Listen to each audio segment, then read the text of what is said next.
வணக்கம். Slow and steady win the race. ஆமை முயல் கதை நம்ம எல்லாருக்குமே தெரிஞ்சதுதான். இருந்தாலும் ஒன்ஸ் நம்ம அதை ரீகால் பண்ணிக்கலாம். ஆமைக்கும் முயலுக்கும் நிறைய முறை போட்டிகள் நடக்குது. ஒவ்வொரு முறையும் முயலே தான் ஜெயிக்குது. இதனால முயலுக்குள்ள ஒரு ஹெட்வெயிட் அதிகமாகுது. தன்னால எதுவும் முடியும், எந்த போட்டி நடந்தாலும் நாம தான் ஜெயிப்போம் அப்படிங்கிற ஒரு ஓவர் கான்பிடன்ஸ் அதிகமாகுது. அந்த ஓவர் கான்பிடன்ஸ் தான் ஒரு முறை கடைசி நிமிஷத்துல நாம முழிச்சா கூட ஜெயிச்சிடலாம் அப்படின்னு அந்த முயலை தூங்க வச்சிருது. அப்போ விடாமுயற்சி தான் வெற்றி தரும் அப்படின்னு ஆமி தொடர்ந்து அந்த போட்டியில பங்கெடுத்துக்கிட்டதுனால ஜெயிச்சிருது. அதனால ஆமிக்குள்ள செல்ஃப் கான்பிடன்ஸ் அதிகமாகுது. அந்த வெற்றி கிடைத்தால் கிடைக்கக்கூடிய அந்த அளப்பரிய சந்தோஷம் அதுவும் அந்த ஆமைக்கு கிடைக்குது.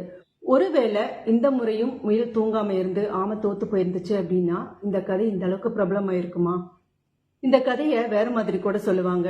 தோத்து போன ஆமை ரொம்ப டீப்பா திங்க் பண்ணுதான். நாம் எதனால தோத்து போனோம், முயல் எதனால ஜெயிச்சுது அப்படின்னு அனலைஸ் பண்ண ஆரம்பிச்சு அதுக்கப்புறம் ஒரு முடிவுக்கு வந்து முயலை மறுபடியும் ஒரு போட்டிக்கு கூப்பிடுது.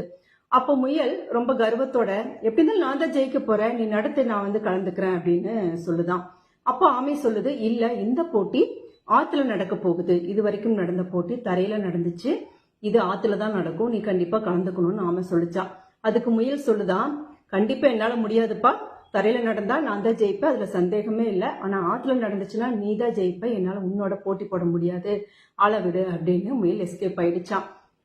இவங்க ரெண்டு பேருமே காட்டுல வாழ்ற உயிரினங்கள் தான் அப்படின்னாலுமே ரெண்டு பேருக்குமே வேறு வேறு வகையான கம்ஃபர்ட் ஜோன் அப்படிங்கிறது ஒண்ணு இருக்கு. நாம படிக்கிற ஸ்கூலா இருக்கட்டும், இல்ல ஒர்க் பண்ற இடமா இருக்கட்டும், இல்ல நாம வாழ்ற வீடாவே இருக்கட்டும், நமக்குன்னு ஒரு கம்ஃபர்ட் ஜோன் இருக்கணும். பிசிக்கலி மென்டலி நாம அந்த இடத்துக்கு செட் ஆகணும். இல்லைன்னா நம்ம என்னதான் எஃபர்ட்ஸ் போட்டாலும் நம்ம பெர்ஃபார்மன்ஸ்க்கான ரிசல்ட் அப்படிங்கிறது கிடைக்கவே கிடைக்காது. ஸோ கண்மூடித்தனமா ஒருத்தரோட போட்டி போடுறது வேஸ்ட் தான். Life begins at the end of your comfort zone.